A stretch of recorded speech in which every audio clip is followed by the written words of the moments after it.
Praise the lord. నిజమైన స్వరం November 18, 2025 Holi prayer home సంఘం వారి అనుదిన వాగ్దాన పరిచర్య. నేను ప్రతి స్థలములో నీ యొద్దకు వచ్చి నిన్ను ఆశీర్వదించెదను. నిర్గమాకాండము 20వ అధ్యాయము 24వ వచనము.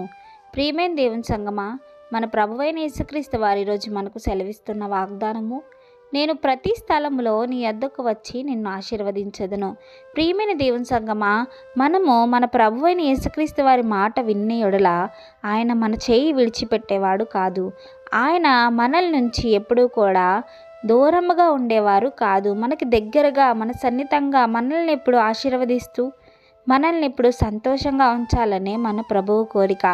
ఇజ్రాయేలీయులను ఎలా అయితే దేవుడు సంతోషంగా ఉంచాడో, ఎలా అయితే వాళ్ళ కోరికలను తీర్చాడో, ఎలా అయితే వాళ్ళని దీవించాడో, ఆశీర్వదించాడో, ఈరోజు మనల్ని కూడా మన ప్రభువైన యేసుక్రీస్తు వారు దీవించడానికి, మనం అడుగుపెట్టే ప్రతి ఒక్క స్థలము కూడా ఆశీర్వాదకరముగా ఉండడానికి మన ప్రభువు మనతో ఉండి నడిపిస్తున్నారు. ప్రియమైన దేవుని సంగమా, కానీ ఆయన మాటలను ఎప్పుడు విడిచిపెట్టకుండా, ఆయన కృప మన పట్ల ఉండాలంటే ఆయన ఇచ్చే వాక్యాల అనుసారంగా మన జీవించాలి. ఎందుకంటే మన జీవితము పాపంలో పడిపోకూడదని మన ప్రభువు కోరుకుంటున్నారు.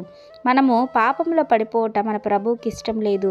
ఇజ్రాయేలీయుల ప్రజలు కష్టాల్లో, బాధల్లో ఉన్నప్పుడు దేవుడు ఏ విధంగా అయితే సహాయం చేసి ఉన్నారో, అదేవిధంగా ఈరోజు నిన్ను నన్ను కూడా ఆయన లేవనెత్తవాడు, కృప చూపువాడు, ఆయన ప్రేమమయుడు. కనుక ఆయన ప్రేమ నిత్యము అందరి పట్ల ఒకలాగే ఉంది. మోషే గారిని ఏ విధంగా అయితే ప్రేమించి ఉన్నారో, ఇజ్రాయేలీయులను ఏ విధంగా అయితే ప్రేమించి ఉన్నారో, ఈరోజు నిన్ను నన్ను కూడా గొప్పగా ప్రేమిస్తున్న దేవుడిని మనం విడిచిపెట్టకుండా, ఆయన కృప ఎప్పుడు మనతో ఉండునగున దేవుడు మన పట్ల గొప్ప కార్యములు, ఆశీర్వాదకరమైన క్రియలు జరిగించాలని మన ప్రభువైన యేసుక్రీస్తు వారు కోరుకుంటున్నారు. కనుక ప్రియమైన దేవుని సంగమా, ఈ వాగ్దానము మనందరి జీవితాల్లో నెరవేరాలని కోరుకుంటున్న వారు దైవజనులు బ్రదర్ పి. నెహెమ్యా గారు. God bless you. ఆమెన్.